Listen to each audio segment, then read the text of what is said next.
नमस्कार दोस्तों, आज हम लोगों का ये भारतीय संविधान और राजनीतिक प्रणाली से संबंधित पहला लेक्चर है और आज हम लोग जानेंगे संवैधानिक ढांचा के अंतर्गत जो सबसे पहला सब टॉपिक है ऐतिहासिक पृष्ठभूमि के बारे में। तो चलिए आज शुरू करते हैं और जानने का प्रयास करते हैं कि संवैधानिक ढांचा कॉन्स्टिट्यूशनल फ्रेमवर्क, जिसको आपको बताया गया था कि जैसे घर का एक ढांचा होता है, मंदिर का एक अलग ढांचा होता है, चर्च का अलग ढांचा होता है, या कोई भी चीज़, कोई महल बनाया गया है तो सबका अपना अलग अलग ढांचा होता है। तो जो हम लोगों का संविधान है उसका ढांचा क्या है, बनावट क्या है, उसको हम लोग समझने का प्रयास करेंगे। आखिर ये बना कैसा है, इसका इतिहास कैसा है, वो सब सारा चीज़ जो है इसके अंतर्गत हम लोग पढ़ते हैं। तो इस तरह से हिस्टोरिकल बैकग्राउंड, ये एक क्या होता है, जो चीज़ आप सामने देख रहे हैं उसका कुछ ना कुछ क्या है, बैकग्राउंड है। जैसे बोलता है ना कि मेरा बैकग्राउंड जलेगा तो तुम हिल जाएगा, ऐसा बोलता है ना पिक्चर वेक्चर में हम लोग क्या करते हैं, देखते हैं कि मेरा बैकग्राउंड तुमको पता नहीं है। तो उसी तरह से यहाँ पे सबसे पहले तो जो संविधान हम लोग पढ़ रहे हैं उसका बैकग्राउंड जानेंगे कि ये संविधान का आखिर पृष्ठभूमि क्या है, कहाँ से ये बनना शुरू हुआ है या इसका शुरुआत जो है वो कहाँ से हुआ है। तो हिस्ट्री में थोड़ा सा हम लोग यहाँ पे जाएंगे। तो हिस्ट्री और पॉलिटी दोनों चीज़ यहाँ पे आपको थोड़ा सा मिक्सअप दिखिएगा इस चैप्टर में। मतलब वो चीज़ हम हिस्ट्री में भी पढ़ रहे हैं और वो चीज़ आपको पॉलिटी में भी पढ़ाया जा रहा है। तो इस चैप्टर के अंतर्गत यानी कि हिस्टोरिकल बैकग्राउंड के अंतर्गत हम लोग सबसे पहले इंट्रो देख लेंगे आज के क्लास में। उसके बाद रेगुलेटिंग एक्ट 1773 देखेंगे, पिट्स इंडिया एक्ट 1784 देखेंगे, फिर द चार्टर एक्ट ऑफ 1793 देखेंगे, फिर 1813 देखेंगे, 1833 देखेंगे और 1853 देखेंगे। और इस तरह से आज का लेक्चर हम लोगों का समाप्त होगा। बहुत लंबा हम लेक्चर को नहीं खींचेंगे, लगभग मोटा मोटी 1 घंटा का आपका क्लास होगा। और उम्मीद करते हैं ऑफलाइन भी आप जाते हैं तो 1 घंटा का क्लास करते हैं तो 1 घंटा में जो भी कुछ आपको बताया जाएगा वो चीज़ आप याद कर सकते हैं, ये हम मान के चल रहे हैं। और 1 घंटा तो देना ही पड़ेगा, 1 घंटा अगर नहीं दीजिएगा तो इतना लंबा ना हम लोगों का सिलेबस होता है वो कैसे कंप्लीट होगा। तो अगर आप लगातार एक ही बार में 1 घंटा का वीडियो नहीं देख पा रहे हैं तो कुछ नहीं है, थोड़ा सा पॉज कर लीजिए और फिर आधा घंटा करके 2 बार देख लीजिए। लेकिन लेक्चर को आपको ये नहीं कहना है कि आज का लेक्चर को हम कल देखेंगे, कल का लेक्चर को परसों देखेंगे। ऐसे में क्या होगा, लेक्चर आपका जमा हो जाएगा। तो प्रयास करना है कि पर डे 1 लेक्चर आपको समाप्त करना है और जो भी आपको काम यहाँ पे दिया जाए वो काम को करना है। तो इसके बाद इस लेक्चर को समझने या इस टॉपिक को समझने के बाद इस टॉपिक का रिकैप करवा दिया जाएगा माइंड मैप से, और जो भी इससे रिलेटेड है 1 या 2 प्रश्न जो है हम यहाँ पे आपको बता देंगे। बाकी प्रश्न को आपको ऐप में जाना है और टेस्ट वाले सेक्शन में बना लेना है। तो आपको आइडिया हो जाएगा कि हाँ, आज जो टॉपिक पढ़े उससे किस तरह के प्रश्न आए हैं और आने वाले समय में किस तरह के प्रश्न आने की संभावना है। तो इस तरह से यहाँ पे अब हम लोग यहाँ पे देखते हैं कि लेक्चर देखने के बाद आपको रिवीजन कैसे करना है। तो आप तो बार बार लेक्चर नहीं देखिएगा, लेक्चर तो 1 बार देखिएगा। और इस तरह से 40-50 घंटा का अगर लेक्चर बन जाता है तो 40-50 घंटा आप रिवीजन करने में तो नहीं लगाइएगा ना। आपके पास एक क्या होना चाहिए, नोट्स होना चाहिए। तो जो भी चीज़ क्लास में आपको बताया जाएगा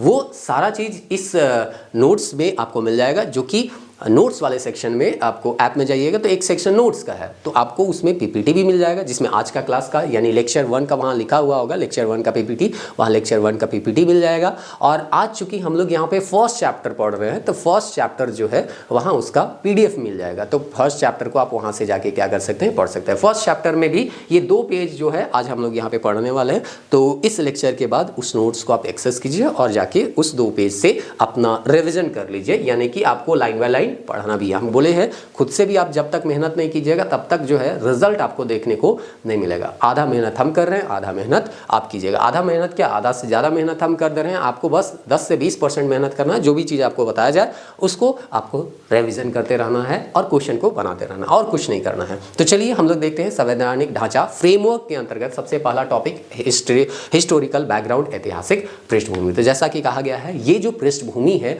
वो ऐतिहासिक है, यानी कि ये जो है इतिहास में जाके हम लोग पढ़ेंगे कि आखिर ये जो संविधान रूपी हम लोगों को पेड़ दिखता है, इतना विशाल संविधान है हम लोगों का, एक पेड़ के जैसा है, तो वो पेड़ का बीज कहीं ना कहीं तो रोपा गया होगा ना। तो उस बीज का इतिहास को आज हम लोग जानने का प्रयास करेंगे कि किस तरह से इस पेड़ का बीज को रोपा गया था। तो इसको जानने के लिए हम लोग चलते हैं ईस्ट इंडिया कंपनी का यहाँ पे इतिहास में, और ईस्ट इंडिया कंपनी कैसे भारत आई है और किस तरह से वही जो है इस बीज को रोपती है, जिसको 26 जनवरी 1950 को हम लोग क्या करते हैं, एक बड़े संविधान के रूप में अपने देश में लागू करते हैं। तो कहानी चलते हैं मतलब हम लोग चलते हैं 31 दिसंबर 1600 को। आप लोगों को पता होगा, ये बहुत ही कॉमन फैक्ट है कि ब्रिटिश गवर्नमेंट के द्वारा या ब्रिटिश महारानी के द्वारा यहाँ पे ईस्ट इंडिया कंपनी को एक विशेषाधिकार दिया जाता है, मोनोपोली दिया जाता है कि जाओ और भारत में जाके व्यापार व्यापार करो, और तुम ही व्यापार कर सकता है चीज़ों का, बाकी दूसरा व्यापार नहीं करेगा। अगर दूसरा व्यापार भी कर रहा है तो तुमसे अनुमति लेना पड़ेगा। तो यही ना होता है विशेषाधिकार,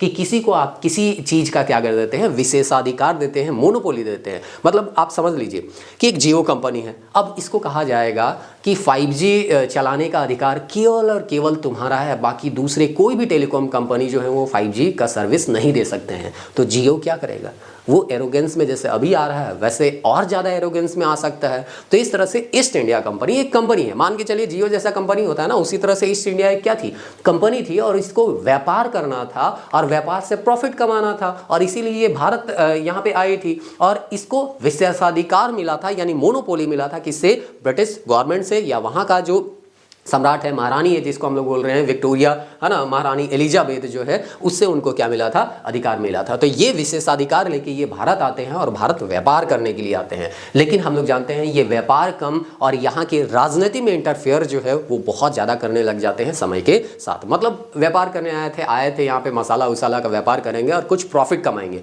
लेकिन यहाँ का संपत्ति देख के इन लोगों का दिमाग खराब हो गया, और दिमाग जब खराब हो गया तो ये लोग क्या करने लगे कि यहाँ के राजा महाराजा की पारिवारिक चीज़ों में या एक दूसरे के जो झगड़े में है उसमें ये शामिल हो गए, और धीरे धीरे जो है वो व्यापार की जगह यहाँ पे ये शासन करने का सपना देखने लगे और शासन कर भी लिए। तो इस तरह से हम लोग देखते हैं कि व्यापार करने के बजाय ये राजनीति में इंटरफेयर करने लगे, और यहाँ पे राजनीति में इंटरफेयर करते करते ये लोग युद्ध में अपने आप को क्या कर दिए, झोंक दिए, और लगातार यहाँ पे यहाँ के राजाओं से ये क्या करते रहे, युद्ध करते रहे, और अपना एक तरह से हम कह सकते हैं यहाँ पैड जो है वो बनाने लग गए। इसी क्रम में हम कहें कि ये एक हिस्ट्री का भी पार्ट है और पॉलिटी का भी पार्ट है, लेकिन पॉलिटी के पॉइंट ऑफ व्यू से हम चीज़ों को यहाँ पे समझेंगे। हिस्ट्री में अगर जाएंगे तो पता चलेगा यहाँ पे युद्ध में ही आधा टाइम हम लोगों का चला गया। तो हम लोग यहाँ पे समझते हैं कि कैसे ये राजनीति में इंटरफेयर किए, और बंगाल की बादशाह यहाँ पे मुगल बादशाह शाह आलम द्वितीय और अवध का नवाब जो था सुजाऊ दौला, और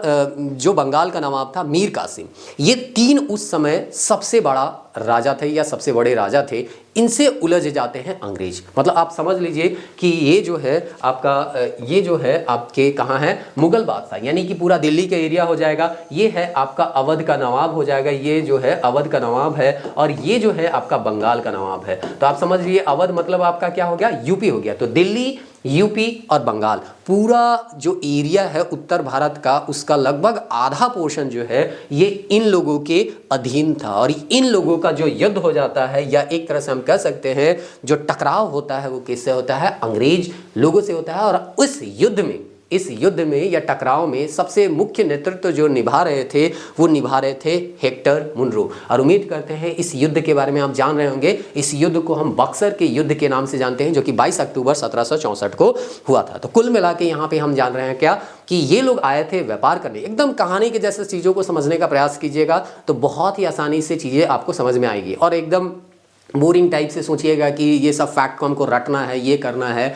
तो आपको थोड़ा तो बोरिंग लगेगा। एकदम कहानी समझिए कि कैसे एक कंपनी जो है किसी देश में व्यापार करने के लिए जाती है, व्यापार करने के बजाय वो राजनीति में इंटरफेयर करने लग जाती है, लड़ाई झगड़ा में अपने आप को उलझा लेती है। और इसी बीच में एक सबसे बड़ा या निर्णायक युद्ध होता है जिसको हम लोग बक्सर का युद्ध कहते हैं, और उसमें वो तीन सबसे बड़े राजा को क्या करता है, पराजित करता है, जिसका नाम था शाह आलम, सुजाऊ दौला और मीर कासिम। और इस तरह से बक्सर का युद्ध जो कि 22 अक्टूबर 1764 को हुआ था, एक सबसे निर्णायक युद्ध होता है। क्यों निर्णायक युद्ध होता है अभी आपको तुरंत पता चलेगा। तो समझ लीजिए कि इतना बड़ा हिस्सा भारत का, इससे भी ज़्यादा हिस्सा मोटा मोटी हम मान सकते हैं, लेकिन एक समझने के लिए मान लीजिए उत्तर भारत का लगभग आधा से ज़्यादा हिस्सा जो है अब क्या है, आ गया है किसके अधीन आ गया है, अंग्रेजों के अधीन आ गया है। क्योंकि इस युद्ध में विजय कौन होता है, तो अंग्रेज होता है। यानी हेक्टर मुनरो के नेतृत्व में जो युद्ध लड़ा गया उसमें हेक्टर मुनरो जो है वो विजय प्राप्त करते हैं। और ये तीनों राजा जो है, समझ लीजिए मुगल बादशाह, मुगल का तो पूरा इतिहास हम लोग पढ़ते हैं, मुगल राजा तक भी यहाँ पे जब युद्ध में शामिल हुआ तो हार गया। अवध का नवाब भी यहाँ पे हार गया, और मीर कासिम जो था वो बंगाल का नवाब, वो भी हार जाता है। तो समझ लीजिए तीन सबसे बड़ा अगर राजा हार जाएगा एक अंग्रेज अधिकारी के, है ना, नेतृत्व में लड़े गए युद्ध से, तो फिर तो अंग्रेज अधिकारी जो बोलेगा वो उसको करना पड़ेगा। क्योंकि होता है ना, लड़ाई झगड़ा होता है, पंचायती बढ़ता है, पंचायती बढ़ने के बाद सुलह होता है, भैया तुम ये कर लो, है ना, हम ये कर लेते हैं। और इस तरह से यहाँ पे एक तरह का क्या होता है, संधि होता है। तो अंग्रेज भी यही करते थे, लड़ते थे और संधि करते थे। और जब संधि करते थे ना तो सामने वाले को तोड़ के रख देते थे, मतलब फिर से वो है ना शक्तिशाली ना हो सके, इस चीज़ का ये हमेशा ख्याल रखते थे। और अगर खुद हार गए तो कुछ इस तरह से संधि करने का प्रयास करते थे कि हम जो है दोबारा फिर से उठ सके। तो इन लोगों का संधि करने का यही तरीका था, युद्ध करो संधि करो, युद्ध करो संधि करो। और इस तरह से धीरे धीरे धीरे युद्ध और संधि का दौर चलते गया और धीरे धीरे पूरे भारत में ये लोगों का लगभग क्या हो जाता है, कब्जा हो जाता है। तो चलिए हम लोग जानते हैं, लड़ाई झगड़ा हो गया, पंचायती बढ़ गया, पंचायती बढ़ गया, तो दोनों के बीच समझौता होता है। किसके बीच? उस समय सबसे बड़ा राजा का नाम, ठीक है, एक तरह से हम कह सकते हैं केवल नाम का राजा था, लेकिन फिर भी सबसे बड़ा कौन था? मुगल बादशाह। तो मुगल बादशाह शाह आलम द्वितीय। और यहाँ पे दूसरा नाम आता है रॉबर्ट क्लाइव। ये सब नाम याद रखिएगा, इस सबसे प्रश्न जो है आपको आएगा। एक एक चीज जो आपको यहाँ पे बताया जा रहा है, सारा चीज को आपको याद रखना है। सारा चीज जो है वो एग्जाम के पॉइंट ऑफ व्यू से इंपॉर्टेंट है और सब चीज को एकदम कहानी के जैसे समझना है कि कैसे अंग्रेज यहाँ पे आए तो यहाँ पे व्यापार करने के साथ साथ राजनीति में इंटरफेयर करने लगे। राजनीति में इंटरफेयर करते करते लड़ाई झगड़ा में ये उलझ गए और उसी में एक निर्णायक लड़ाई होता है बक्सर का युद्ध। और बक्सर का युद्ध जब हो जाता है तो एक क्या होता है, बैठ के होता है, बैठ के ये लोग आपस में क्या कर लेते हैं, संधि कर लेते हैं। वही संधि का नाम है इलाहाबाद की संधि। अब पूछा जाएगा इलाहाबाद की संधि कब हुआ और किसके बीच हुआ? तो 12 अगस्त 1765 को होता है। किसके किसके बीच? शाह आलम द्वितीय जो कि मुगल बादशाह था, दिल्ली का बादशाह था, मुगल बादशाह था, और इसके बीच होता है। किसके बीच होता है? तो अंग्रेज अधिकारी का नेतृत्व कौन कर रहे थे? रॉबर्ट क्लाइव कर रहे थे। तो रॉबर्ट क्लाइव और शाह आलम द्वितीय के बीच क्या होता है? इलाहाबाद का संधि होता है। अब इस संधि में कुछ ना कुछ तो हुआ होगा, तो चलिए जानते हैं इस संधि में क्या हुआ था। तो इस संधि में क्या कहा गया था? हम बोले ना कि जब भी अंग्रेज संधि करते हैं ना तो अंग्रेज चाहते हैं कि सामने वाला को एकदम इतना हम गिरा दे, इतना गिरा दे या इस लायक हम बना दे कि वो दोबारा उठ ही नहीं सके। तो ये लोग करता क्या है, बहुत बड़ा चाल यहाँ पे चलता है और बोलता है कि जो बंगाल, बिहार और उड़ीसा, हम जानते हैं कि धीरे धीरे ये तीनों जो है वो अलग होने लगा।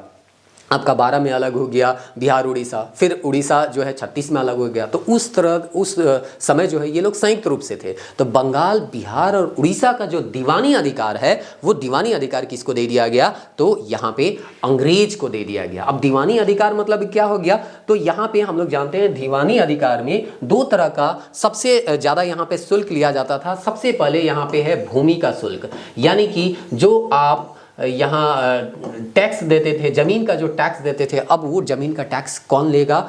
तो मुगल बादशाह नहीं लेगा या मुगल बादशाह के नाम से वो टैक्स नहीं लिया जाएगा। अब अंग्रेज जो है वो टैक्स उठाने का प्रयास करेंगे। मतलब समझ लीजिए, जिस घर में आप रहते हैं ना उसका रेंट देना है। अब रेंट पहले घर मालिक को देते थे, लेकिन पता चल रहा है घर मालिक झगड़ा लड़ के या किसी से, है ना, झगड़ा लड़ लिया और संधि कर लिया कि भैया अब हम रेंट अपना घर का नहीं लेंगे, तुम्हें रेंट ले लेना, और उसके बाद थोड़ा बहुत खर्चा पानी करने के लिए हमको पैसा दे देना। तो यहाँ पे वही हो रहा है। मुगल बादशाह बोला कि अब बिहार, बंगाल और उड़ीसा में जो भी भूमि का टैक्स होगा वो हम नहीं बल्कि कौन उठाएगा? तो अंग्रेज उठाएगा। और इस तरह से आप समझ लीजिए कि जब आप पैसा किसी को देने लग जाते हैं तो आप उसका अधीनता स्वीकार कर लेते हैं। अभी आपके पास ज़मीन है, आप रसीद कटाते हैं, टैक्स किसको देते हैं? आप जो है स्टेट गवर्नमेंट को क्या करते हैं? रसीद कटवाने के लिए पैसा देते हैं। भले 2 रुपया, 4 रुपया, 5 रुपया, 10 रुपया देते हैं। इसका मतलब आप मान रहे हैं कि ये जो ज़मीन है ना, वो ज़मीन में टेम्प्रोरी अधिकार मेरा है, लेकिन ये परमानेंट रूप से अगर देखा जाए तो इस ज़मीन का मालिक जो है वो कौन है? तो राज्य सरकार है। तो इस तरह से यहाँ पे ज़मीन का जो टैक्स देना शुरू किया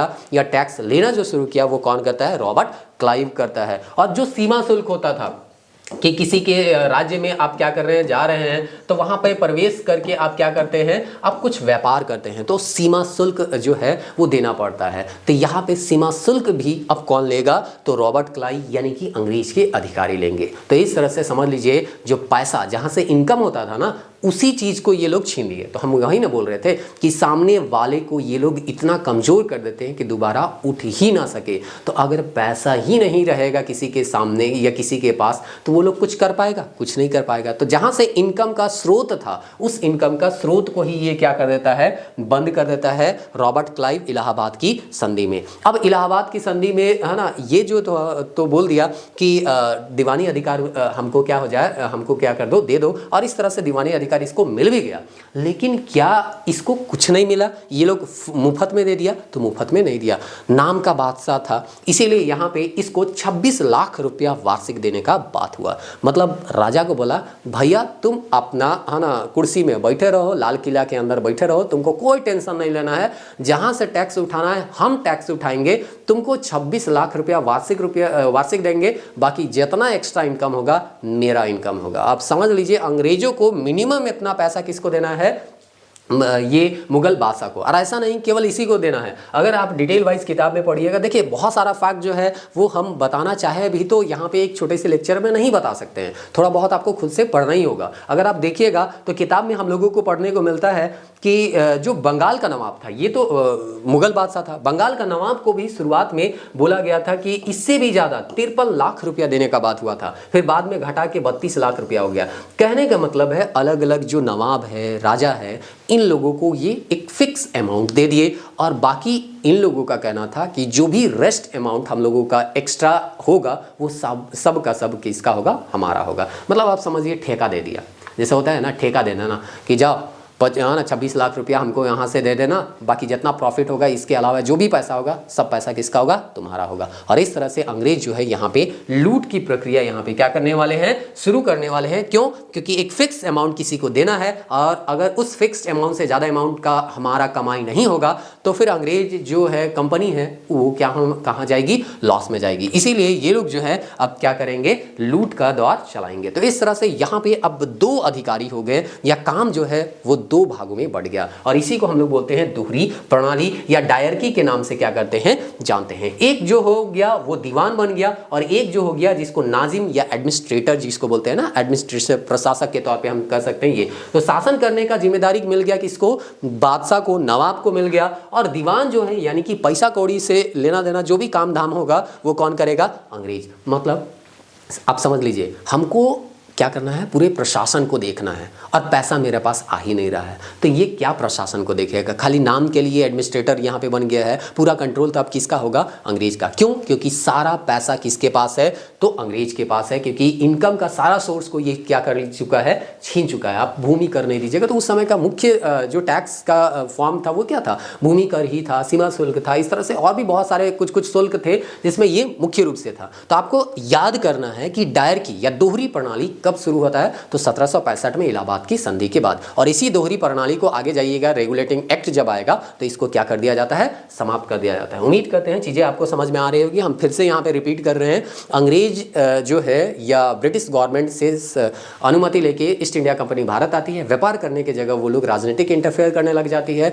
युद्ध होता है बक्सर का युद्ध, उस युद्ध में एक इलाहाबाद का संधि होता है। इलाहाबाद के संधि में क्या किया जाता है कि यहाँ पे दीवानी अधिकार अंग्रेज को दे दिया जाता है, और इसके बदले मुगल बादशाह को 26 लाख रुपया दिया जाता है। नवाब को शुरुआत में बंगाल का नवाब को 53 लाख, फिर 32 लाख, ये सब दिया जाता है। और ये लोग जो है अब बंगाल, बिहार, उड़ीसा से क्या उठाने वाले थे? टैक्स उठाने वाले थे। तो चलिए देखते हैं कि कैसे ये लोग क्या करते हैं? टैक्स उठाते हैं, और क्या आगे यहाँ पे घटनाक्रम घटता है। तो यहाँ पे हम जान गए हैं कि रॉबर्ट क्लाइव अब क्या बन चुके हैं? दीवान। और दीवान का काम क्या होता है? जैसे आप पुराने पिक्चर देखिए तो उसमें एक दीवान होता था, राजा का भी एक क्या होता था? दीवान, जो कि फाइनेंस मिनिस्टर की तरह काम करता है। जैसे कि पैसा कौड़ी जो हम लोग बोलते हैं ना, उसका काम जो करने वाला होता है वो दीवान होता है। अब बेचारी अंग्रेज था, बेचारा क्या था? अंग्रेज था। अब अंग्रेज पैसा मांगने जाए तो जाए कहाँ? किस गली कोचा में जाएगा? किसका घर कहाँ है? किसके पास कितना जमीन है? वो तो इसको आइडिया था ही नहीं, है नहीं। अब मान के चलिए अब चाइना चले गए। अब चाइना जाके ना वहाँ के लोगों का भाषा समझ रहे हैं, ना वो है ना वहाँ कौन कौन से गांव है ये समझ रहे हैं। किधर जाएंगे तो जंगल मिलेगा, किधर जाएंगे तो नदी मिलेगा, किधर जाएंगे तो घर मिलेगा, ये आपको पता ही नहीं। तो आप कहाँ से टैक्स वसूलिएगा? और ऐसा नहीं है कि दीवान के अंतर्गत जो भी अंग्रेज अधिकारी थे, ये तो दीवान अंग्रेज था, इसके अंतर्गत जो भी अंग्रेज अधिकारी थे वो भी तो अंग्रेज थे, वो भी तो यहाँ के लिए क्या थे? नए थे। उनको भी यहाँ के भौगोलिक स्थिति के बारे में पता था नहीं। तो ये लोग चाल चलता है और बोलता है यहीं के आदमी को अपना क्या बना लेते हैं? एक अधिकारी बना लेते हैं। तो ये लोग कहते हैं ना कि यहाँ के आदमी के सहायता से ही शासन किए, और जब तक रहे यहाँ के आदमी का सहयोग लेते रहे। अगर यहाँ का जो भारत के लोग हैं अगर वो इसको सहयोग नहीं देते तो अंग्रेज इतना दिन टिक नहीं पाते। तो ये लोग करते हैं क्या है कि खुद को तो दीवान बना लिए, तो अपने अंदर एक डिप्यूटी दीवान क्या कर लेते हैं? बना लेते हैं, उप दीवान जिसको हम लोग बोलते हैं। और इस तरह से उसको अधिकार दे देते हैं कि जाओ और टैक्स उठा के ले आओ, हम थोड़ा बहुत पैसा तुमको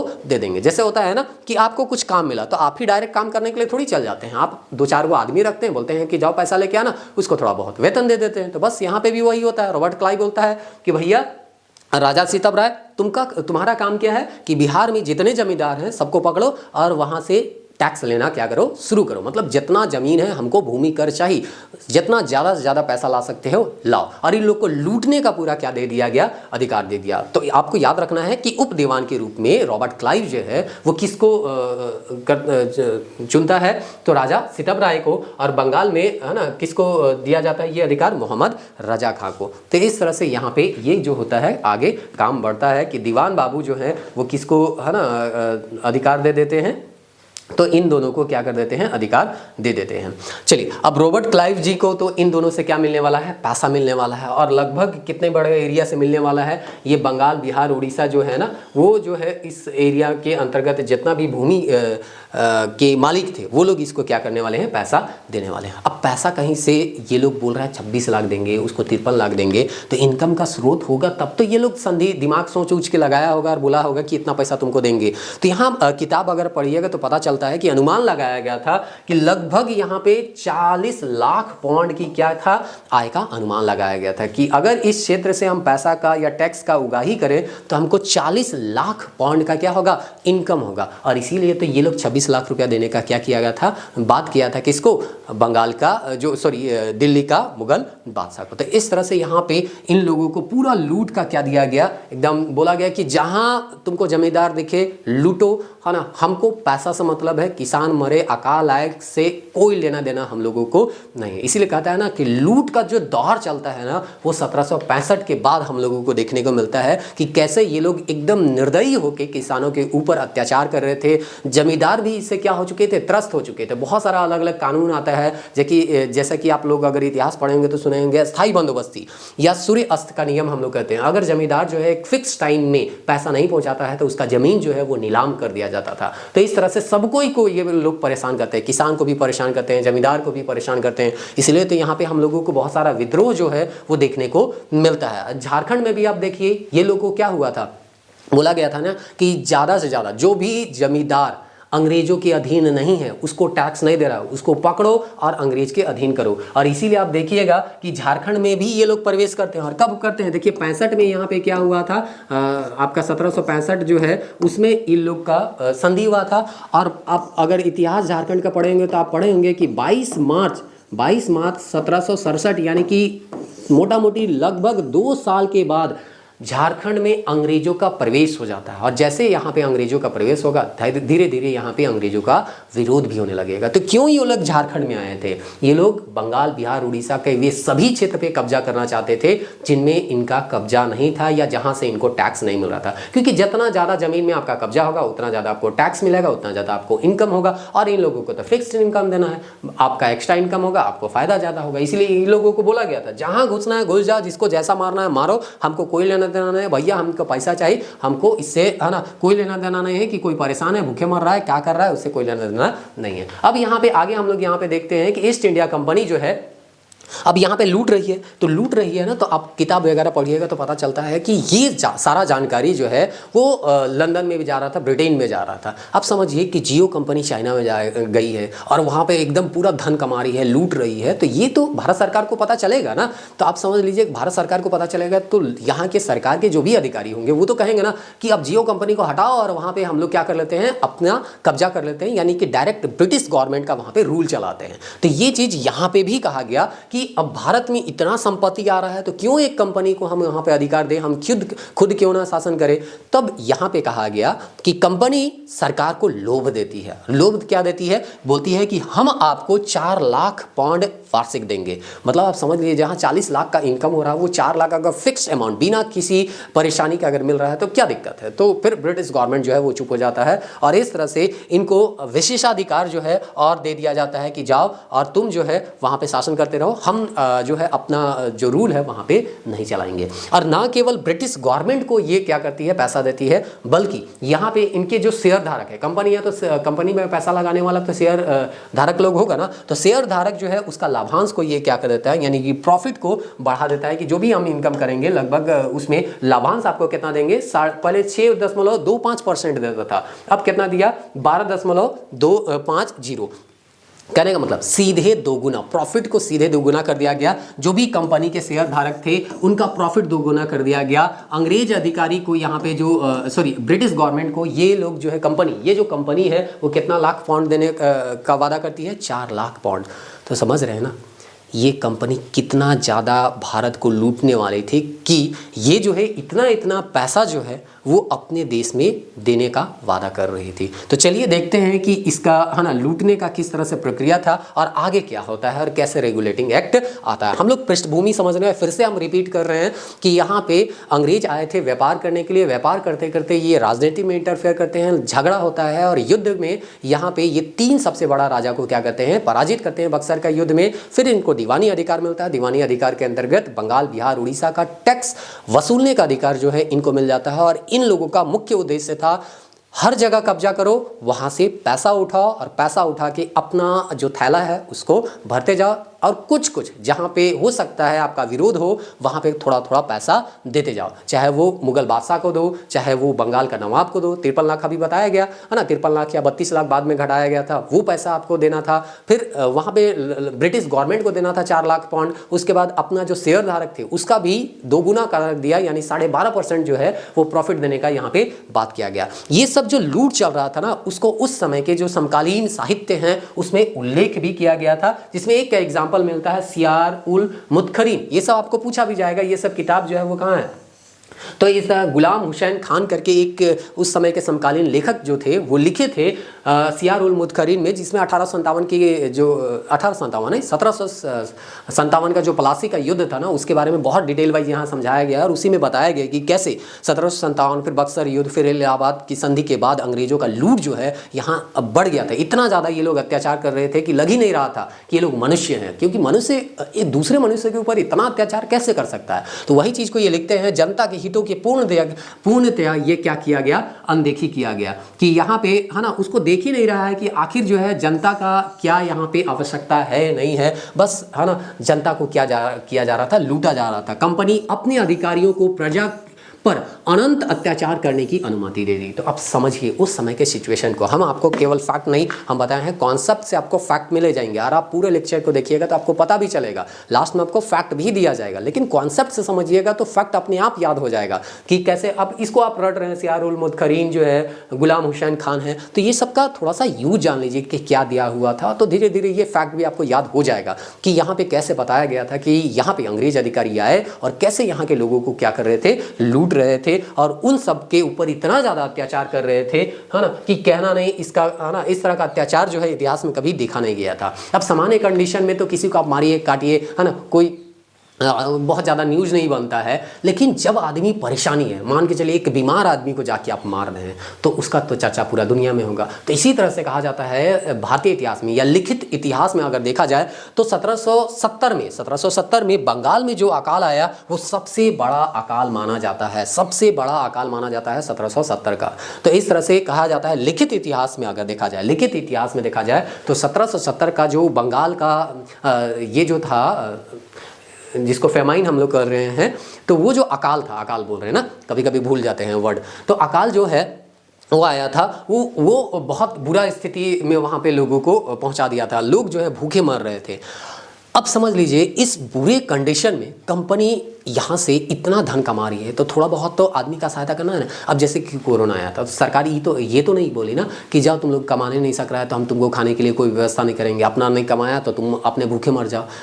वो जो है घर घर तक पहुंचा के चावल जो है पहुंचा रही थी कि किसी को दिक्कत ना हो, है ना, खाने से कोई है ना मतलब वंचित ना हो जाए। लेकिन ये जो अंग्रेज अधिकारी लोग जो थे वो इतने क्रूर थे, इतने निर्दयी थे कि इस अकाल के समय भी वो यहाँ के लोगों से धन लूट रहे थे। और कहा जाता है लिटरली किताब में लिखा हुआ है, ये जो किताब है ना सारा चीज़ हम अपने से नहीं बता रहे हैं, ये अभी फिलहाल जो किताब है BL ग्रोवर का किताब है आधुनिक भारत का इतिहास एक नवीन मूल्यांकन। ये जो किताब है ये सब सारा चीज़ यहाँ पे ही लिखा हुआ है। हम अपने तरफ से कुछ भी आपको नहीं बताएंगे, जो चीज़ किताबों में लिखा है वही सब सारा चीज़ जो है आपको बताया जाएगा, है ना, ताकि यहाँ पे हम अपना पॉइंट ऑफ व्यू आपको ना समझाएं। क्योंकि इतिहास में होता है क्या ना कि लोग धीरे धीरे अपना पॉइंट ऑफ व्यू समझाने लग जाते हैं। हम कोई ना किताब को हम फॉलो कर रहे हैं, उस किताब के अनुसार ही चीज़ों को आपको बताने का प्रयास करें, क्योंकि इतिहास बहुत खतरनाक चीज़ है। अगर हम आपको थोड़ा सा उल्टा पुल्टा समझा दिए तो आपके दिमाग में कुछ गलत चीज़ बैठ जाएगा। तो वो चीज़ से बचना है। इतिहास का बहुत ही रिसर्च करने के बाद किताब, है ना, एक लिखते हैं और अपना राय वहाँ पे बनाते हैं। तो हम लोगों को उसके राय पे विश्वास करना चाहिए और उनको पढ़ना चाहिए। अपने मन से जो भी व्हाट्सएप में आया, ये आया वो आया, उसमें दिमाग नहीं लगाना चाहिए। वो सब जो है आ जाया और किसी को प्रमोट करने के लिए वो सब चीज़ आता है। तो यहाँ पे बताया गया कि बंगाल में अकाल आया और अकाल के समय भी ये ब्रिटिश गवर्नमेंट इतने निर्दयी थे, या इसके अधिकारी, ईस्ट इंडिया कंपनी के अधिकारी इतने निर्दयी थे कि ये लोग जो है, बोला जाता है कि अपना जब इंग्लैंड लौटते थे ना, तो सोने की थैली भर भर के क्या करते थे, लौटते थे। तो इस तरह से यहाँ पे देख रहे हैं AI इमेज जनरेटेड है। यहाँ पे बताया गया कि कैसे यहाँ के अधिकारी, कंपनी के अधिकारी जब वापस लौटते थे तो सोने का थैला, स्पष्ट ऐसे ही लिखा हुआ है, सोने का थैला जो है वो भर भर के यहाँ पे लेके जाते थे। इसीलिए तो सोने की चिड़िया हम लोग कहते थे किसको, भारत को। लेकिन यही लोग लूट लूट के यहाँ पे कंगाल कर दिया। तो कहने का मतलब अगर सार के रूप में देखें, एक सारांश के रूप में देखें, तो यहाँ पे हम लोग देखते हैं कि ब्रिटिश अधिकारी को यहाँ पे किस चीज़ का अधिकार दिया गया था, निजी व्यापार करने का दिया गया था, उपहार लेने का दिया गया था, और रिश्वत जो है, रिश्वत लेने का अधिकार तो नहीं मिलेगा, लेकिन ये लोग जो है निजी व्यापार कर रहे थे, उपहार ले रहे थे। उपहार के नाम पे एक तरह से क्या है, रिश्वत ही ले रहे थे, और रिश्वत भी खुलेआम ले रहे थे। कुल मिला के भ्रष्टाचार एकदम चरम सीमा पर पहुंच गया था। और जब भ्रष्टाचार चरम सीमा पर पहुंच जाएगा तो जिस कंपनी के लिए आप काम कीजिएगा वो कंपनी तो डूबेगा ही डूबेगा। और हुआ भी वही। कंपनी के अधिकारी लोग जो है वो तो अमीर हो गए, लेकिन बेचारा जो कंपनी है वो डूबने लग जाएगा। अब चलिए देखते हैं कि कंपनी का क्या असर होता है। तो जब इस तरह से इसके अधिकारी भ्रष्टाचार में लिप्त हो गए, आप समझ लीजिए आप कोई कंपनी चला रहे हैं और आपके कंपनी के अधिकारी जो है मस्त में क्या कर रहे हैं, रिश्वत ले रहे हैं, किसी से उपहार ले रहे हैं, खुद का ही व्यापार करना शुरू कर दे रहे हैं, तो आपका कंपनी क्या होगा, डूबेगा। ईस्ट इंडिया कंपनी भी वही हो रहा है कि इसका जो है बिजनेस में अब क्या होने लगा, लॉस होने लगा। मतलब ईस्ट इंडिया कंपनी के अधिकारी जो है अमीर से अमीर बनते जा रहे हैं, सोने की थैली भर के इंग्लैंड लेके जा रहे हैं, लेकिन पता चल रहा है कंपनी क्या में जा रही है, लॉस में जा रही है। अब ऐसा कैसे कि अधिकारी जो है अमीर बनते जा रहे हैं और कंपनी जो है वो क्या में जा रही है, लॉस में जा रही है। मतलब कुछ गड़बड़ है। गड़बड़ क्या था, यही कि ये लोग निजी व्यापार करते थे, उपहार लेते थे, रिश्वत लेते थे और अपना तो संपत्ति बढ़ा लेते थे। जैसे अभी सरकारी गवर्नमेंट, अभी देखिए आरोप लगता है ना कि ये लोग जो है अपना संपत्ति तो बढ़ा लेता है, लेकिन सरकार का स्थिति जो है, या सरकार जिसके काम के लिए इन लोगों को रखी है उसका स्थिति क्या हो रहा है, पूरा हो रहा है। तो वही चीज जो है अंग्रेज से ये लोग सीखा है ना, ये जो अभी का सरकारी अधिकारी है ना, अंग्रेजे से सीखा है कि कैसे यहाँ पे रिश्वत लेना और काम करना है। बाकी जिसके लिए काम करने के लिए रखा गया उसका काम तो ये लोग करते नहीं है। लेकिन ठीक है, सबके लिए अप्लाई नहीं होता है।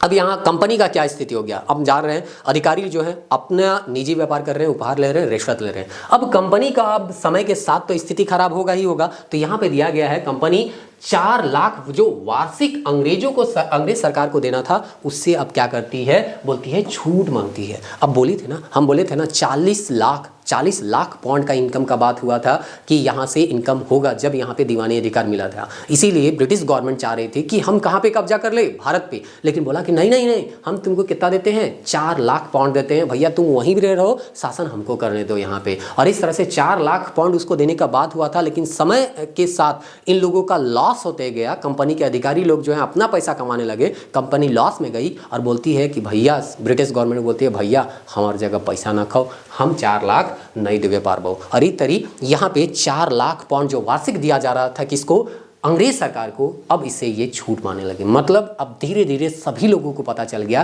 कि कंपनी जो है वो डूब रही है और कंपनी का स्थिति जो है वो बहुत खराब है। कंपनी का ऋण जो है उसका मात्रा बढ़ने लगा। मतलब अब वो जो है लॉस में जाने लगी, वो जो है दूसरे से पैसा उठाने लग गई। अब देखिए इन लोगों को पैसा देना था मुगल बादशाह को, सरकार को, और इस तरह से यहाँ पे और भी खर्चे थे, युद्ध ये लोग लड़ रहा था यहाँ तहाँ, तो पैसा तो खर्चा यहाँ पे होगा ही होगा। तो इस तरह से इनका स्थिति बहुत खराब हो चला था। अब यहाँ पे देखते हैं कि जब स्थिति खराब होता है तो हम लोग किसके पास जाते हैं पैसा मांगने के लिए, बैंक के पास। ये जाता है बैंक ऑफ इंग्लैंड के पास पैसा मांगने के लिए, और जाके वहां पे बोलता है ना, निराश होकर जो कंपनी के डायरेक्टर थे वो बैंक के पास जाते हैं और बैंक से बोलते हैं 10 लाख पाउंड उधारी में दे दो। तो आप समझिए जिसके अधिकारी सोना भर भर के इंग्लैंड लेके जा रहे हैं, उसका जो कंपनी का मालिक है या डायरेक्टर है, वो लोग जाता है और बोलता है 10 लाख पाउंड का कर दो और भैया उधारी दे दो। जो 4 लाख पाउंड हमेशा किसको देता था, सरकार को देता था, वो अब उधारी में 10 लाख पाउंड क्या करने गया, मांगने गया। तो मामला कहीं तो कहीं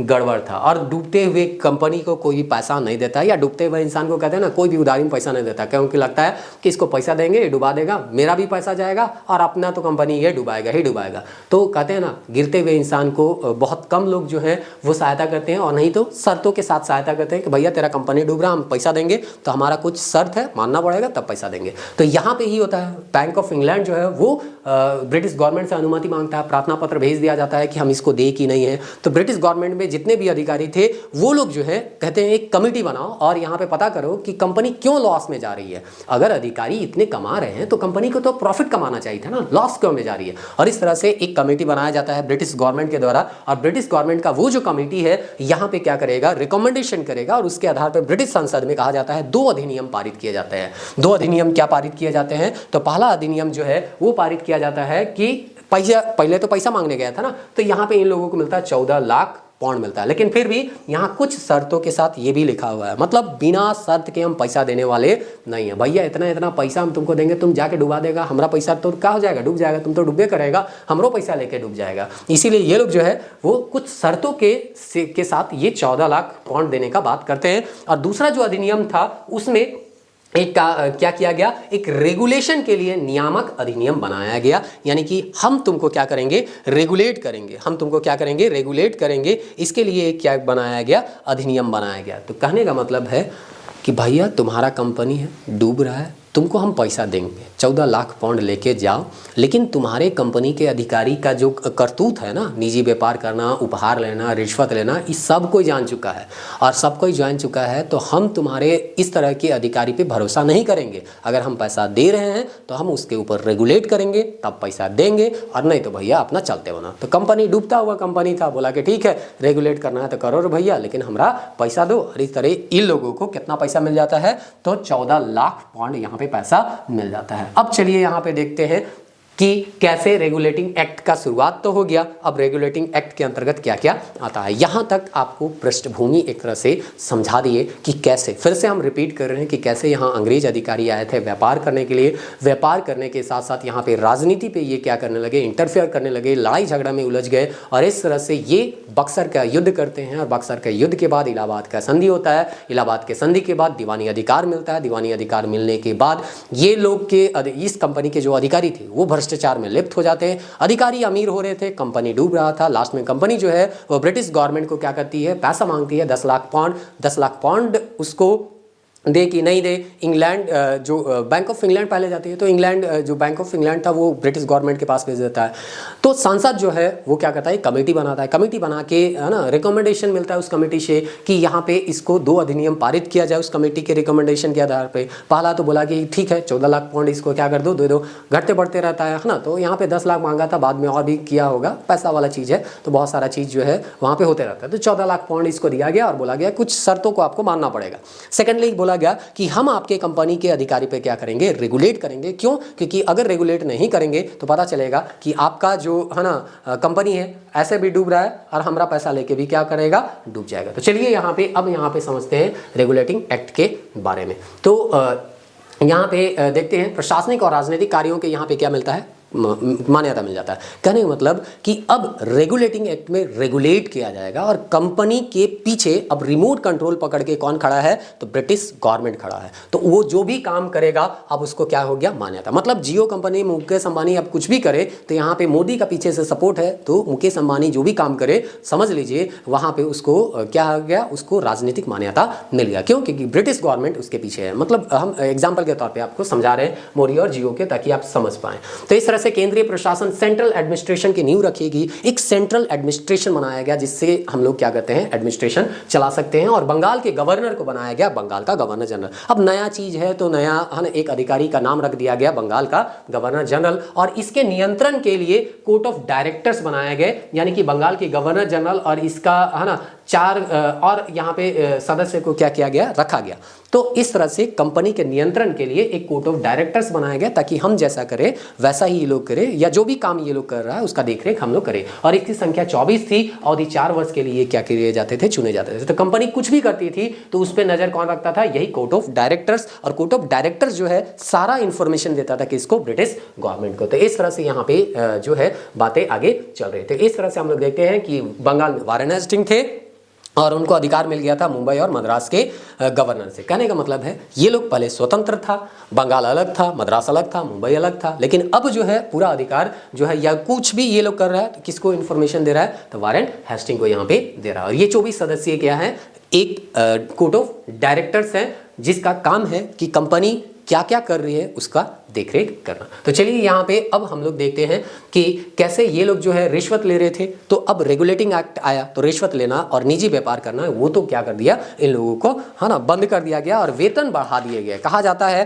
कि जो गवर्नर जनरल था ना उसका वेतन बढ़ा के 25 लाख पाउंड कर दिया गया। आप समझ रहे हैं ना, गवर्नर जनरल जो सबसे टॉप पोजीशन में थे 25 लाख पाउंड कर दिया गया। और कहा जाता है कि इनके जो गवर्नर जनरल के सहायक थे 4 सदस्य थे, उनका वेतन जो है वो 10 लाख पाउंड कर दिया गया। जो न्यायाधीश बनेंगे उसका 8 लाख। मतलब कहा जाता है संसार में सबसे ज्यादा वेतन इन अधिकारियों का किया गया था ताकि ये लोग जो है भ्रष्टाचार में लिप्त ना हो, निजी व्यापार ना करे, अपना है ना वेतन से ये लोग क्या करें, काम चला लें। तो इस तरह से एक बंगाल में कोड भी बनाएगा क्योंकि ये लोग गलत काम कर रहे थे, रिश्वत ले रहे थे, भ्रष्टाचार कर रहे थे। तो अगर गलत काम करेंगे तो उनको कहीं ना कहीं तो सजा मिलना चाहिए ना। तो इसके लिए एक बनाया गया क्या, इसके लिए एक बनाया गया सुप्रीम कोर्ट यानी कि न्यायालय। और इस तरह से यहाँ पे एलिजा इम्पी को इस न्यायालय का, सुप्रीम कोर्ट का सबसे पहला न्यायाधीश बनाया गया। तो इस तरह से यहाँ पे हम लोग जानते हैं कि ये जो है न्यायाधीश बनते हैं। इसके अलावा भी और 3 न्यायाधीश थे, हम लिख देते हैं अगर देखना चाहते हैं। तो यहाँ पे सबसे पहला न्यायाधीश का नाम था फिलिप फ्रांसिस। यहाँ पे फिलिप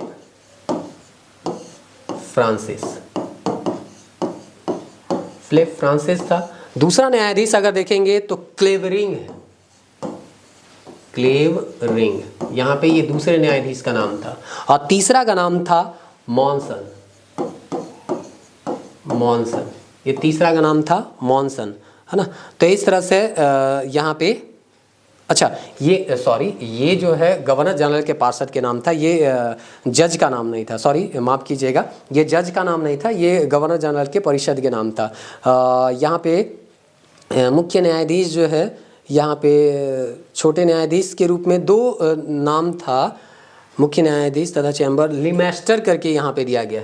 2 और थे यहाँ, सॉरी माफ़ कीजिएगा हम गलत नाम बता दिए थे। इनके जो है लिमेस्टर, नाम तो भी अजीब अजीब रहता है, कितना अति कीजिएगा, और हाइड, ये 2 नाम बताया जाता है इनके सहयोग के लिए जज के रूप में, छोटे जज के रूप में किए। और अभी जो नाम बताए थे वो जो पार्षद थे यानी कि गवर्नर जनरल के सहायता करने के लिए जो 4 सदस्य चुने गए थे उनका नाम अभी हम बताए थे, ठीक ना। तो चलिए ये सब चीज़ जो है बहुत ज़्यादा आपको पूछा नहीं जाता है, तो थोड़ा बहुत आप याद रखिएगा, बहुत ज़्यादा इसमें दिमाग लगाना नहीं है। अगर वैसा होगा तो हम नोट्स में आपको लिख के बता देंगे। तो 1774 में याद रखिएगा कलकत्ता में एक उच्चतम न्यायालय बनाया गया, सुप्रीम कोर्ट बनाया गया। और इसका काम क्या था कि जो भी कंपनी के अधिकारी भ्रष्टाचार में लिप्त हैं वो इसके अंतर्गत आएंगे और यहाँ पे अगर वो गलत काम किए हैं तो उनको सजा दिया जाएगा। तो इस तरह से यहाँ पे ये सुप्रीम कोर्ट का क्या करता है, गठन किया जाता है 1774 में। 73 के रेगुलेटिंग एक्ट के तहत 74 में किया जाता है। और इस तरह से ये जो है सुप्रीम कोर्ट बनाया जाता है, जो कि यहाँ पे सुप्रीम कोर्ट है ना, फूट विलियम जो है 1786 का ये पेंटिंग था, उसी को यहाँ पे हम यहाँ पे डाले हुए हैं। तो चलिए ठीक है, इसको सुप्रीम दर्जा मिलता है 1861 तक, जब तक यहाँ पे एक Indian high court council act नहीं आता है तब तक। ये सब जो है आगे हम लोग जब सुप्रीम कोर्ट वगैरह पढ़ेंगे ना तो पूरा डिटेल से यहाँ पे पढ़ेंगे। अब चलिए 1773 का तो रेगुलेटिंग एक्ट आ गया, यानी कि कंपनी रेगुलेट करने के लिए, कंपनी के अधिकारियों को रेगुलेट करने के लिए रेगुलेटिंग एक्ट आती है। अब समझ लीजिए यही रेगुलेटिंग एक्ट जो था वो 20 था, यही क्या था, 20 था। इसी से आगे बढ़ते बढ़ते बढ़ते बढ़ते हम लोगों को 26 जनवरी 1950 को हमारा संविधान मिलेगा। तो यही 20 था, यही जो है आगे चल के पेड़ का रूप लेता है। तो कहा गया जो भी हम लोग यहाँ पे क्या करेंगे, अधिनियम लाएंगे उसको 20-20 साल में रिव्यू करते रहेंगे। लेकिन ऐसा नहीं है, 20 साल से पहले भी आवश्यकता था हुआ तो वो लोग उसको क्या किया, चेंज किया। 1781 में भी कुछ बहुत परिवर्तन किए गए थे, लेकिन जो इंपॉर्टेंट परिवर्तन है उसी को हम लोग यहाँ पे क्या करेंगे, समझेंगे। तो पिट्स प्रधानमंत्री बनते हैं और उनके कार्यकाल में एक अधिनियम फिर से यहाँ पे आता है जिसको हम लोग पिट्स इंडिया एक्ट के तौर पे जानते हैं, और ये कब आया था, 1784 में आया। अब देखिए कंपनी जो है धीरे धीरे अब राजनीति में भी इंटरफेयर करने लग गई है और व्यापार भी कर रही है, क्योंकि लड़ाई झगड़ा युद्ध कर रही है और वहाँ पे शासन में अपना कुछ ना कुछ हाँ तो वो जमा रही है, तो ये राजनीति में भी इंटरफेयर कर रही है और व्यापार तो करने के लिए ये लोग आया ही था।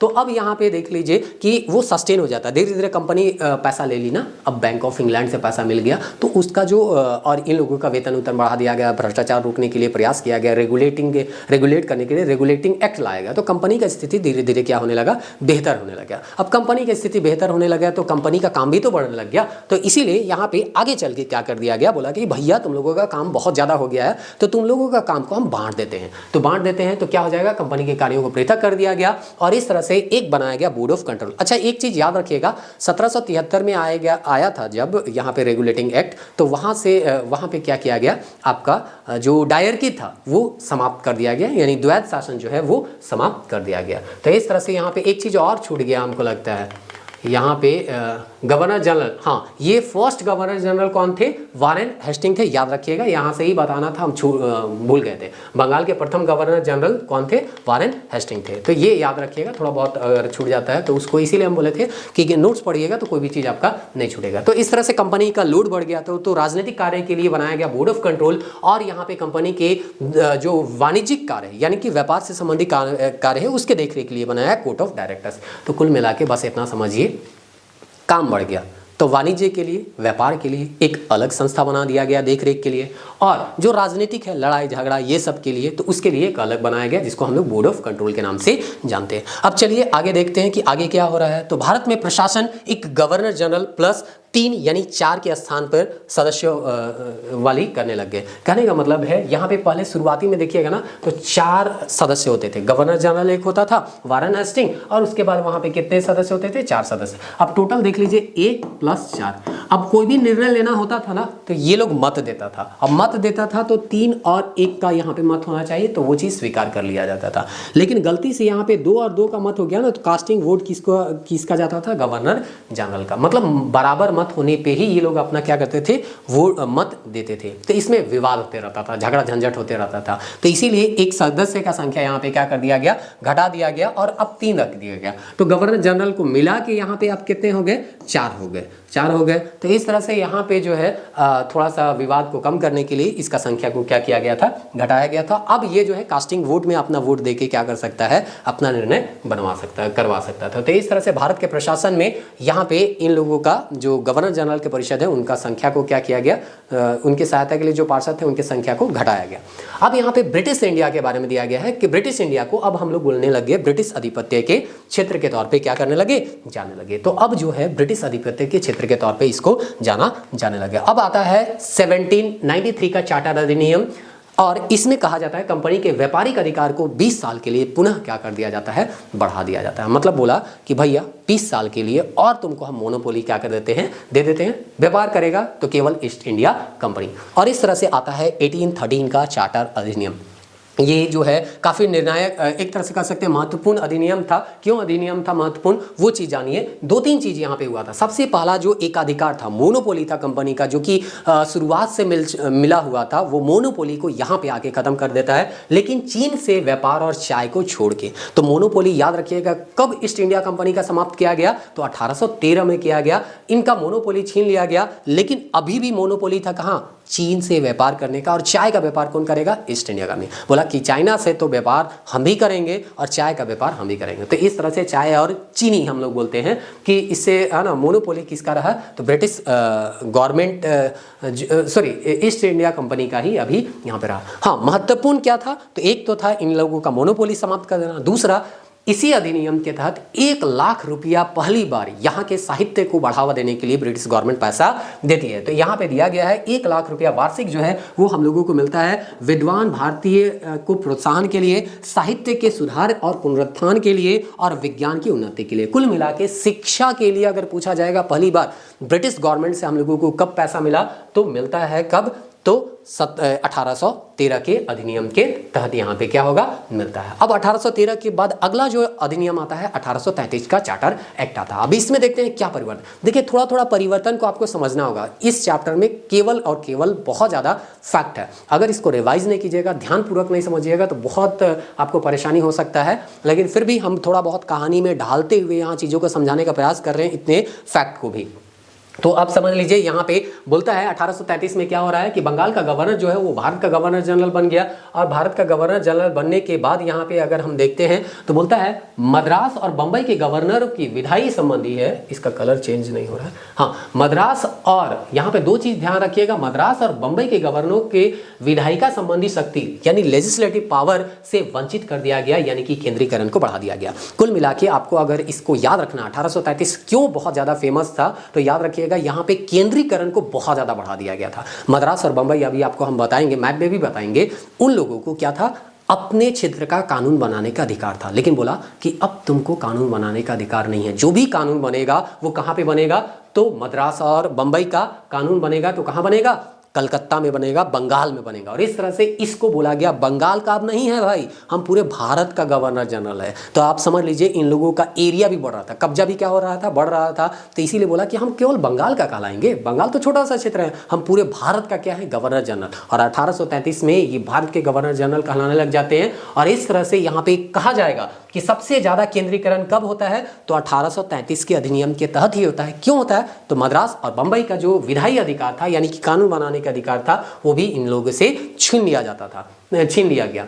बोला गया पहले जो भी कानून बनाए गए उसको रेगुलेशन कहा गया कि रेगुलेट करेंगे, लेकिन 1833 के बाद जो भी कानून बना उसको यहाँ पे अधिनियम या एक्ट के तौर पे जाना गया। और इस तरह से कमर्शियल जो बॉडी था यानी व्यापारिक अधिकार जो कि मतलब पूरी तरह से समाप्त नहीं किया गया था 1813 में, उसको 1833 में पूरी तरह से मोनोपोली को समाप्त कर दिया गया। मतलब चीन और चाय से छोड़ा हुआ था ना, तो उसको भी यहाँ पे क्या कर दिया गया, खत्म कर दिया गया। बोला कि तुम्हारा काम केवल और केवल राजनीतिक कार्य है, अब तुम लोग राजनीति करो, तुम लोग का व्यापार करने का दिन गया, अब व्यापार दूसरा लोग को करने दोगे। और इस तरह से भारत के प्रथम गवर्नर जनरल थे वो लॉर्ड विलियम बेंटिक थे। कौन थे, लॉर्ड विलियम बेंटिक। और इस तरह से मोनोपोली खत्म कर दिया गया, केंद्रीकरण यहाँ पे शुरू किया गया। ये दो चीज जो है वो याद रखिएगा। तो उम्मीद करते हैं ये चीज आपको याद रहेगा। अब 1853 का यहाँ पे चार्टर एक्ट आता है और ये क्लास का आज के लेक्चर का ये सबसे लास्ट पॉइंट है। उम्मीद करते हैं यहाँ तक आप बने हुए होंगे तो हमको झेल लिए, और अगर हमको झेलिएगा तो इससे है ना हमको तो फायदा, चलिए ठीक है, होगा नहीं होगा वो अलग बात है, लेकिन आपको जरूर फायदा होगा।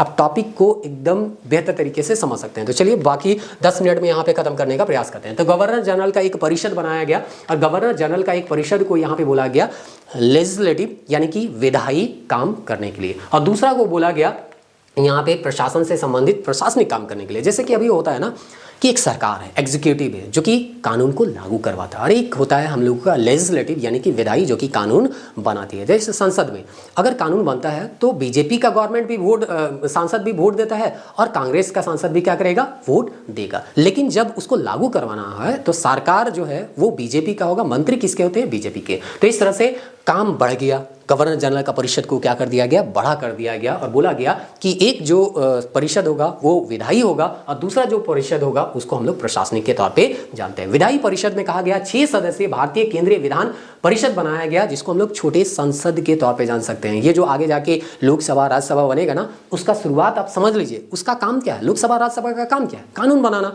इसका भी काम क्या था, कानून बनाना। तो पहली बार ये लोग जो है समझिए कि शुरुआत में 1773 में गवर्नर जनरल को सहायता करने के लिए कितने परिषद में कितने सदस्य थे, 4, फिर घटाया गया 3, इस तरह से घटते बढ़ते रहा। और यहाँ पे बोला गया कि अब उस परिषद को ही 2 भाग में बांट देते हैं, एक को बोलते हैं एग्जीक्यूटिव यानी कि काम करेगा, एक को बोलते हैं लेजिस्लेटिव यानी कि कानून बनाएगा। और इस तरह से 6 सदस्यीय लेजिस्लेटिव काउंसिल का क्या किया गया, गठन किया गया, जिसका काम था कानून बनाना, जो कि छोटी संसद के तौर पे जाना गया। और यही संसद जो है आगे चल के यहाँ पे क्या होगा, लोकसभा और राज्यसभा में बढ़ेगा। तो कहा गया 4 का चुनाव बंगाल, मद्रास, बंबई और आगरा से हुआ। पूछा जाएगा कि यहाँ पे बंगाल का प्रतिनिधि, मद्रास का प्रतिनिधि और बंबई का प्रतिनिधि और आगरा का प्रतिनिधि था। तो आपको पूछा जाएगा कहाँ कहाँ के प्रतिनिधि को इस 6 सदस्यीय इंडियन या सेंट्रल लेजिस्लेटिव काउंसिल में जगह दिया गया। तो वो है ना 4 जगह कौन है, बंगाल, मद्रास, बम्बई और आगरा।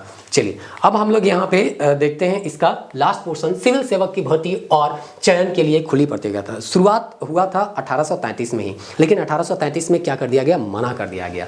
जो कोर्ट ऑफ डायरेक्टर थे ना, वो लोग कहे कि यहाँ के लोगों को सिविल सर्विस में हम जगह नहीं दे सकते हैं, क्योंकि उस समय का सबसे ऊंचा पोस्ट था। लेकिन फिर भी 53 तक आते आते मान लिए और कहा गया एक खुली प्रतियोगिता होगा सिविल सर्विस एग्जामिनेशन का, और ये भारत में नहीं होता था, इंग्लैंड में जाके ही आपको देना होता था। तो आपको पूछा जाएगा सिविल सर्विस एग्जामिनेशन के लिए खुली प्रतियोगिता कब से आरंभ हुआ, तो 1753 से ये क्या होता है, आरंभ होता है। अब यहाँ पे हम लोग देखते हैं भारत का कौन सा ऐसा व्यक्ति था जो कि यहाँ पे क्या करता है, सिविल सर्विस को पास करता है। तो अकेले लंदन चले गए, साल 62 में वहाँ ICS की तैयारी की। ICS ही यहाँ पे बोलता था, इंडियन सर्विस सिविल सर्विस। और अगले साल यानी कि 1863 में पहली बार ICS पास कर अंग्रेजों का अप्सरी गुरूर को चकनाचूर कर दिया। मतलब तुम लोग लंदन में लो कि कहाँ लो, उसे कोई लेना देना नहीं है, हम जाएंगे और इस एग्जाम को पास करेंगे। क्या तुम ही लोग होशियार है, हम लोग भी होशियार है। और इस तरह से सत्येंद्र नाथ टैगोर जो है वो क्या करते हैं, इस एग्जाम को पास करते हैं और पहला सिविल सर्वेंट हम कह सकते हैं भारत के यहाँ पे बनते हैं। अब आ जाता है 1857 का समय,